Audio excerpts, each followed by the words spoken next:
마태복음 21장 12절에서 22절까지 말씀 교독합니다. 마태복음 21장 12절에서 22절입니다. 오늘은 3월 12일 목요일 아침입니다. 3월 12일 목요일자 본문 마태복음 21장 12절에서 22절까지 교독합니다. 신약성경 35쪽입니다.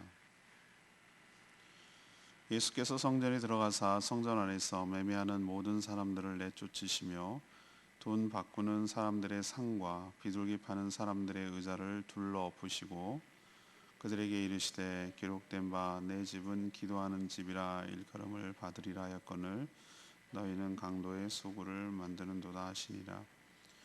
맹인과 저는 자들이 성전에서 예수께 나오매 고쳐주시니 대제사장들과 서기관들이 예수께서 하시는 이상한 일과 또 성전에서 소리질러 호산나 다윗의 자손이여 하는 어린이들을 보고 노하여 예수께 말하되 그들이 하는 말을 듣느냐. 예수께서 이르시되 그렇다. 어린아기와 젖먹이들의 입에서 나오는 찬미를 온전하게 하셨나이다 함을 너희가 읽어본 일이 없느냐 하시고 그들을 떠나 성 밖으로 베다니에 가서 거기에 유하시니라. 이른 아침에 성으로 들어오실 때에 시장하신지라 길가에서 한 무화과 나무를 보시고 그리로 가사 잎사귀밖에 아무것도 찾지 못하시고 나무에게 이르시되 이제부터 영원토록 내가 열매를 맺지 못하리라 하시니 무화과가 곧 마른지라. 제자들이 보고 이상히 여겨 이르되 무화과 나무가 어찌하여 곧 말랐나이까. 예수께서 대답하여 이르시되 내가 진실로 너희에게 이르노니 만일 너희가 믿음이 있고 의심하지 아니하면 이 무화과 나무에게 된 이런 일뿐 아니라 이 산더러 들려 바다에 던져지라 하여도 될 것이요 너희가 기도할 때에 무엇이든지 믿고 구하는 것은 다 받으리라 하시니라. 아멘. 예수님께서 성전에 들어가셔서 매매하거나 환전하는 사람들을 다 내쫓으셨습니다. 그리고 기도하는 집을 강도의 소굴로 만들었다고 분개하셨습니다. 이 모든 일들을 보고 심기가 불편해진 종교 지도자들이 와서 주님께 따졌습니다. 예수님은 베다니에 머물다가 이른 아침에 다시 입성하셨는데 잎만 무성한 무화과 나무를 보고 저주하자 곧 나무가 말랐습니다. 제자들이 그 원인과 비결을 묻자 제자들에게 믿음의 기도라고 대답해 주시는 내용, 이것이 오늘 내용입니다. 오늘 질문은 예수님이 바라시는 교회의 모습은 무엇입니까? 예수님이 바라시는 교회의 모습은 무엇입니까? 이것이 오늘의 질문입니다. 먼저 첫 번째로 13절 말씀을 근거로 강도의 소굴이 아닌 만민이 기도하는 집이 되기를 바랍니다. 예수님이 성전에 들어가셨습니다. 하지만 성전의 모습은 가관이었습니다.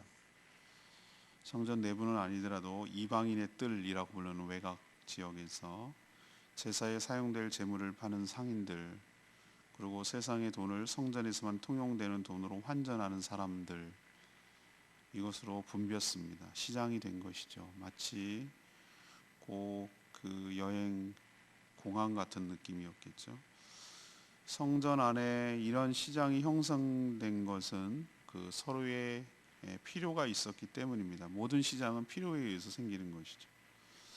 제사장들은 흠없는 재물을 검수하는 권한, 재물이 흠격이 있으면 안 되니까 그 권한을 이용해서 성도들, 그러니까 백성들이 가져온 재물을 무슨 트집을 잡아서라도 타박을 놓습니다. 하나님께 드리는 예물을 세속적인 것으로 드릴 수 없다라는 명분을 내세워서 성전에서만 통용되는, 세상에서는 사용되지 않는 돈으로 환전하도록 그렇게 강요했습니다. 굉장히 명분이 앞서는 것이죠. 그냥 돈은 돈일 뿐인데, 그러니까 얼마나 그런 명분에 사로잡혀 있는지를 알 수가 있는 것이죠. 상인들에게 매매 권한을 주면서 자릿세 명목으로 뒷돈을 챙기고 있었던 것이죠. 가장 거룩해야 할 성전이 가장 추잡한 강도의 소굴로 바뀌었다라고 13절이 얘기하는데, 이것은 예레미야 7장 11절 말씀을 예수님이 인용하시는 것입니다. 또 대신에 예수님은 성전을 두고 내 집이라고 하셨어요. 남의 집이 아니고 내 집. 내 집은 하시면서 성전은 기도하는 집. 그게 바로 이사야 56장 7절의 말씀이죠. 기도하는 집이어야 하는데 강도의 소굴로 만들었다라고 분개하시면서 이들을 다 내쫓으셨습니다. 우리가 교회에서 무슨 장사라거나 그런 일들은 거의 없죠. 근데 저는 그 흉내도 내기 싫어가지고 무슨 하는 거 굉장히 조심스럽게 생각을 합니다. 그러나 우리가 본질적으로 이것을 문자적으로 해석하지 말고 이 상황을 놓고 보면 우리가 정말로 하나님 앞에 나와 간절히 기도하고 예배하고 경배하고 교제하고 교회의 본질적인 기능을 하지 않고 이익의 수단이 되던가 그런 장사하는 논리, 세상의 논리가 들어온다면 예수님으로부터 똑같은 책망을 받고 내쫓김을 당할 수도 있겠구나라는 생각이 드는 것이죠. 그래서 오늘 첫 번째로 우리에게 주시는 도전은 그런 겁니다. 지금도 예수님이 우리 교회를 향해서 바라시는 모습이 똑같겠구나. 만민이 기도하는 집이 되기를 원하시는구나. 또 강도의 소굴이 되는 그런 일이 없기를 바라시는구나 라는 것이 오늘 말씀을 통해서 첫 번째 얻는 교훈인 것이죠. 우리도 이런 모습이 교회 안에 들어오지 못하도록 정말 삼가 조심하고 또 조심하고 막아서는 저와 여러분 되기를 소망합니다. 두 번째 얘기는 19절에 있는 말씀인데요. 잎만 무성하지 않고 열매가 풍성한 나무, 그런 교회를 원하시는 것이죠. 예수님이 베다니에 머무시다가 이른 아침에 성전으로 들어오실 때 시장하셨어요.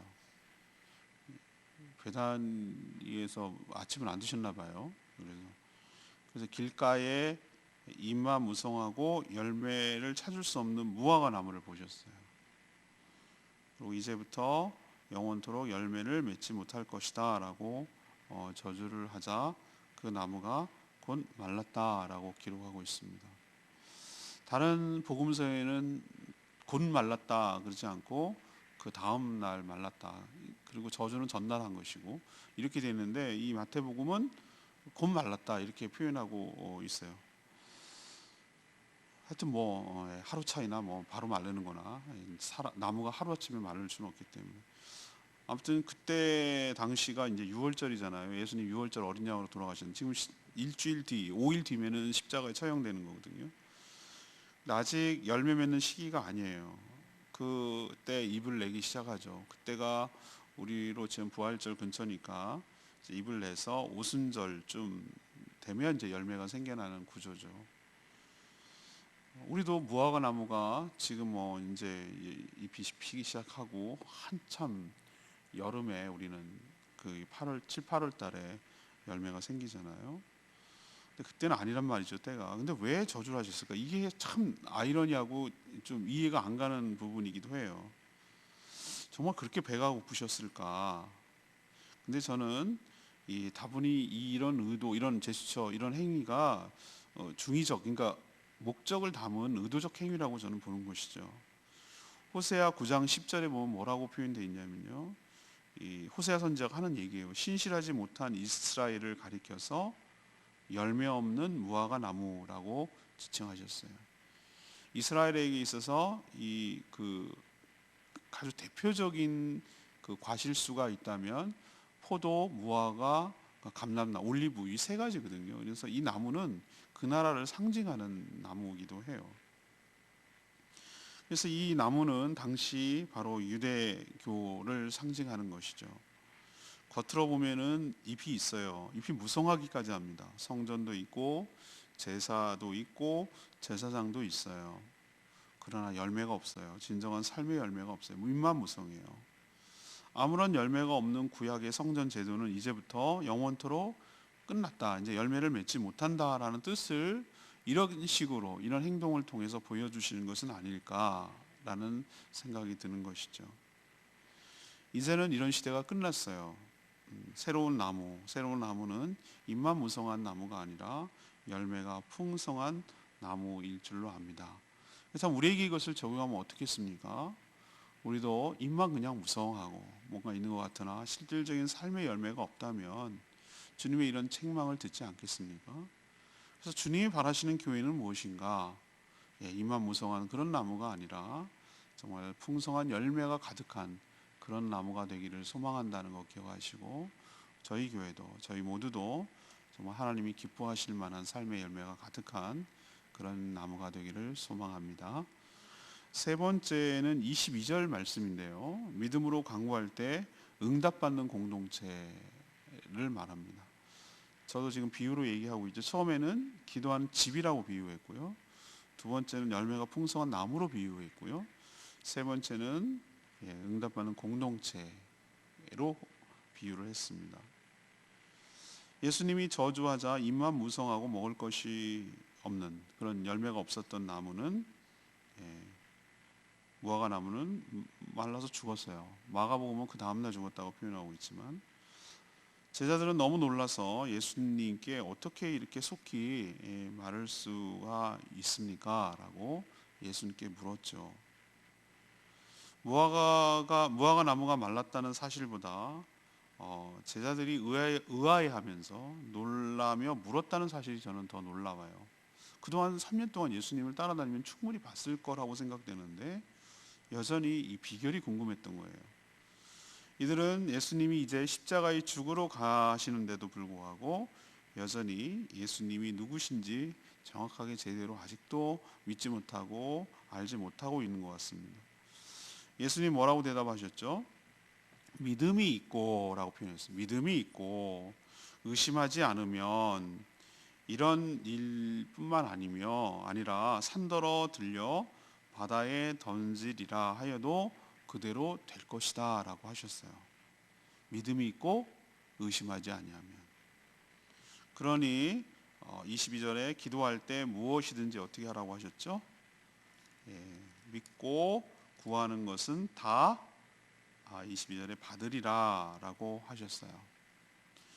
여기서 너희는 제자들을 의미하지만 이 성경을 읽고 있는 우리가 바로 너희죠. 교회죠. 성도들이죠. 그렇다면 주님께서 원하시는 교회, 주님께서 꿈꾸시는 교회는 어떤 교회죠? 여기는 그 말씀 그대로 믿음으로 기도하고 기도한 것은 받으리라, 응답되리라고 믿고 기도하는 너희가 아니라 너희들 공동체, 교회 공동체를 의미하는 것입니다. 저는 건강한 교회, 좋은 교회는 어떤 교회인가? 기도가 풍성하고 많은 구성원들이 전부 다 열심히 기도할 뿐만 아니라 기도만 하는 거 행위로 만족할 것이 아니라 기도해서 응답받는 역사가 많은 교회, 그래서 하나님이 하셨음을 고백하고 간증이 많은 교회, 이런 교회가 영적으로 살아있는 교회라고 생각이 됩니다. 믿음으로 구하고 구하는 것을 받을 걸로 믿고 구하는 그런 기도하는 교회, 저희 교회가 이렇게 되기를 간절히 소망합니다. 마지막 레마의 말씀은 22절 역시 말씀이에요. 너희가 기도할 때에 무엇인지 믿고 구하는 것은 다 받으리라 하시니라. 무화과 나무 저주 사건의 핵심은 열매 없는 나무는 이렇게 죽는다 라는 것이 이 사건의 핵심이 아니에요. 곧 말랐더라 라고 말하는 것은 열매 없으면 죽어, 이런 개념을 더 강조하려기보다는 오히려 믿음의 기도가 이런 능력이 있다라는 것을 보여주려는 것이 핵심이라고 할 수 있겠어요. 우리는 근데 제자들처럼 참 믿음이 없을 때가 많아요. 믿음이 없으니 기도하지 않고 기도하지 않으니 아무런 역사가 일어나지 않는 이런 악순환의 고리가 계속되는 것이죠. 산을 옮기는 건 고사하고 아주 작은 일에도 불신하며 너무 쉽게 포기합니다. 그래서 오늘 말씀을 좀 조전을 받고 오늘 이 무화과 사건을 통해서 주님이 하셨던 말씀을 좀 마음에 깊이 새겼으면 좋겠어요. 너희가 기도할 때에 22절이 이 절이겠죠. 너희가 기도할 때에 무엇이든지 믿고 구하는 것은 다 받으리라. 예외가 없다고 분명히 말씀. 무엇이든지 어떤 토픽이든 어떤 주제든지 어떤 내용이든지 믿고 구하는 것은 all, 다, 모두 다 받을 것이다 라는 이 말씀 요절로 깊이 마음속에 새기고 주님 저희들에게 믿음을 더하시옵소서. 믿음으로 간구하고 응답될 줄로 믿고 간구하는 저희들 되게 하여 주시옵소서. 이 말씀을 의지합니다. 이 말씀이 하느님의 말씀이고 주님께서 하신 말씀이니 분명히 이 말씀대로 이루어지실 줄로 믿습니다. 말씀에 능력이 있습니다. 이 말씀을 약속의 말씀으로 받습니다. 주님 이 말씀 붙들고 기도합니다. 이렇게 하나님께 아뢰고 기도할 때 여러분의 삶에도 놀라운 역사, 부정적으로 무화과 나무가 말랐다 이런 부정적으로 얘기하자면 그런 일이 일어났다라는 게 중요한 거예요. 우리도 그런 체험을 하며 살아가게 되기를 간절히 바랍니다. 오늘 처음으로 돌아가겠습니다. 오늘 전체적인 주제는 무엇입니까? 주님이 바라시는 교회 모습이에요. 물론 성전이 교회냐 이렇게 하면 할 말이 없지만 우리 마음이 성전이라고 하셨잖아요. 주님이 거하시는 곳이 저는 성전이라고 생각해요. 우리의 몸이 성전이기도 하다고 말씀하시잖아요. 그렇다면 우리 교회도 대입해도 무리는 없어요. 그럼 첫 번째는 뭘 아까 말씀드렸죠? 강도의 속을 만들면 안 돼요. 거짓이 난무하고 이해관계가 얽혀 설키고 있고 미워하고 남의 것을 강탈하고 빼앗고 이게 강도의 속을 게 뭐겠어요? 그게 아니라 근데 전부 다 필요에 의해서 한다니까요. 명분은 너무 있어요. 이 사람들도 환전을 자꾸 요구하니 누가 원액에서 하겠어요? 비싼 환차를 감수하면서도 사잖아요. 그걸 요구하니까 악의 구조가 명백하니까 또 자꾸 타박을 놓으니 끌고 와도 소용이 없으니까 피곤하기도 하고 힘들기도 하고 그냥 비싸게 주고라도 성전 안에서 사는 거죠. 다 이유가 있다니까요. 근데 그게 알고 보면 검은 커넥션이란 말이에요. 다 이유가 있어요. 명분이 있어요. 우리가 하는 교회에서 하는 모든 일들이 다 그럴 수 있어요. 그렇지만 정말 조심해야 되는 것, 정말 하나님이 기뻐하시는 일일까? 이건 강도의 소굴을 만드는 일은 아닐까? 만민이 기도하는 집으로 만드시라는 주님의 말씀에 어기는 건 아닐까라는 걸 늘 살펴보고 주님이 원하시는 예배 공동체, 기도하는 그런 공동체가 되기를 소망합니다. 두 번째는 그 입만 무성하고 열매 없는 거. 이건 주님이 의도성이 있다고 그랬죠. 막 배고파서 히스테릭 부리고 뭐 짜증내고 이런 개념으로 받아들이면 안 돼요. 물론 때도 아니었어요. 그렇지만 이건 상징적이라니까 의도성을 가지고 보여주려는 것이에요. 입만 무성하고 열매는 전혀 없는 그때 당시의 유대교들 입은 있죠. 모양새는 다 갖췄죠. 그러나 전혀 하나님이 기뻐하실 열매를 드리지 못하는 이것이 우리의 모습이 안 되겠다라는 반면교사로 삼으라는 의도겠죠. 세 번째는 뭡니까? 왜 우리는 안 됩니까? 라는 제자들의 의문에 대한 대답이에요. 너희들이 믿고 너희라고 그랬거든요. 너가 아니고 교회 공동체를 의미하는 건데 믿음으로 간구하고 응답될 줄로 믿고 간구하는 기도하는 그런 공동체가 되는 그런 교회가 되기를 바라는 것 이게 바로 주님이 바라시는 교회의 모습일 줄로 믿습니다. 저희와 저희 교회가 이런 공동체를 이루어가고 세워가고 만들어가는 한 사람 한 사람이 모여서 교회 공동체를 이루는 것이니 나부터 이렇게 살아가는 서로 격려하는 그래서 이런 교회가 되는 그런 공동체가 되기를 소망합니다. 오늘 말씀 붙들고 기도하기 전에 655장 찬양집 655장 부르고 기도하겠습니다.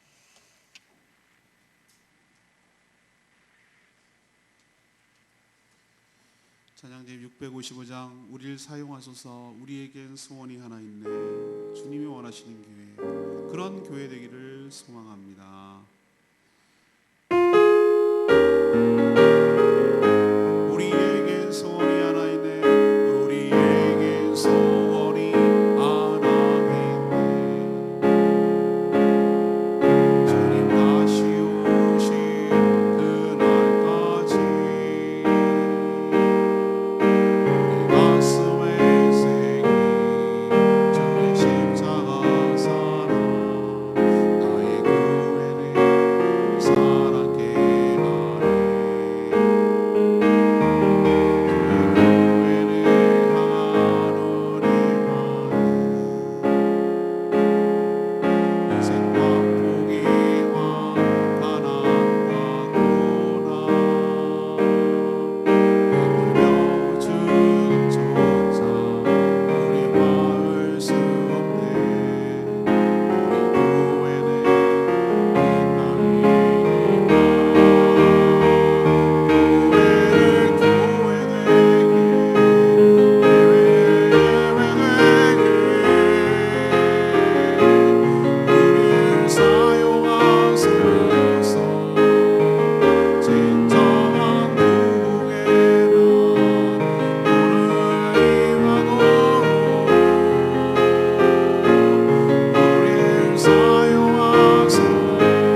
자녀 되기를 소원하고 실제로 그렇게 살아가도록 해달라고 주여 외치며 간절히 기도하겠습니다.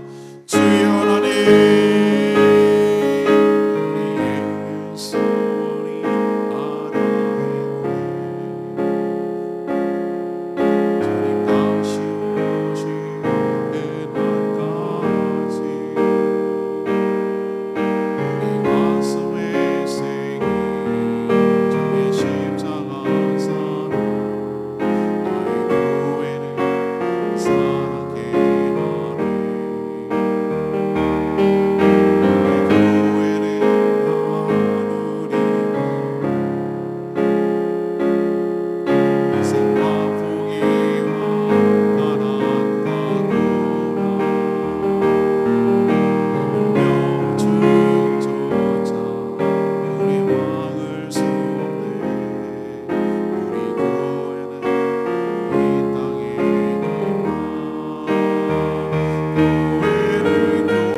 하나님, 하나님, 주님이 원하시고 꿈꾸는 교회의 모습을 알게 됐습니다.